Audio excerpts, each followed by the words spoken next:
누가 청년을 죽였는가 진상을 규명하라! 지난해 여름 한 해병대원이 수색 작업 중에 실종되고 결국 사망했다는 뉴스가 나오던 그때 저는 해병대에서 복무하던 해병대원이었습니다. 최상병 사건이 일어나기 전 전역을 했어야 했던 저였지만 전문화사로 조금 더 복무를 연장했었습니다. 최상병이 물살을 휩쓸리던 순간 저는 휴가를 나와 있었습니다. 휴가가 끝나고 복귀하기 전 어머니가 저한테 했던 말은 지금도 잊혀지지 않습니다.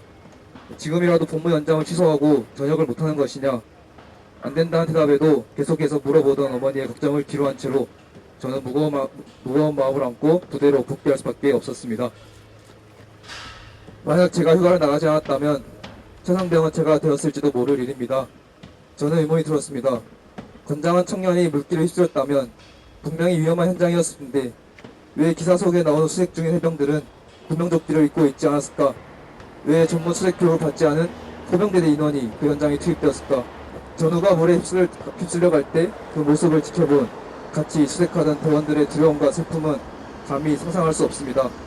사단장이 원했던 건 빨간 옷 입은 해병대인 대원들이 효율적으로 수색해서 실종자를 찾아내고 그 모습이 언론에 비춰져 사람들한테 칭찬받고 자기 군생활의 실적을 쌓는 것이었겠지만 결국 남은 건 동료가 실종된 현장에 주저앉아 그리고 연결식에서 주저앉아 눈물을 참지 못하는 동료 대원들의 모습이었습니다.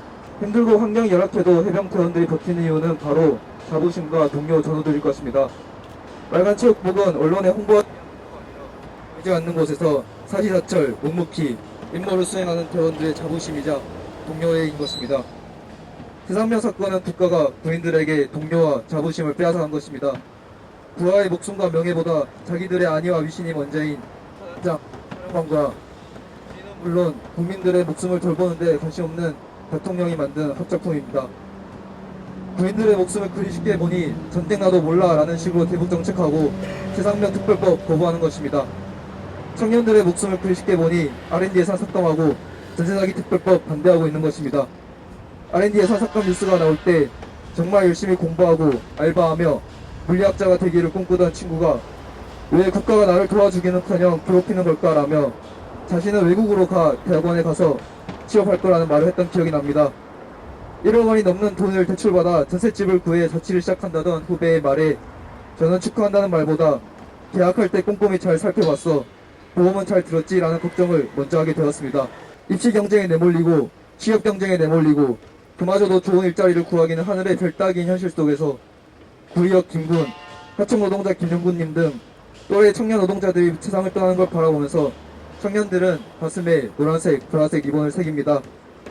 어쩌면 우리가 살아가는 이 세상이 차가운 바다 속으로 가라앉는 배이고 비명도 못 지른 채 고통스럽게 죽어간 그 거리가 아닐까 라는 청년들의 슬픔이 담긴, 먼저 떠나간 친구들에 대한 애도와 연대하는 마음이 담긴 리본일 것입니다.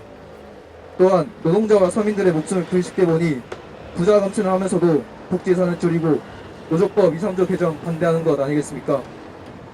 국민들 목숨 하찮게 여기는 대통령 더 이상 필요 없습니다.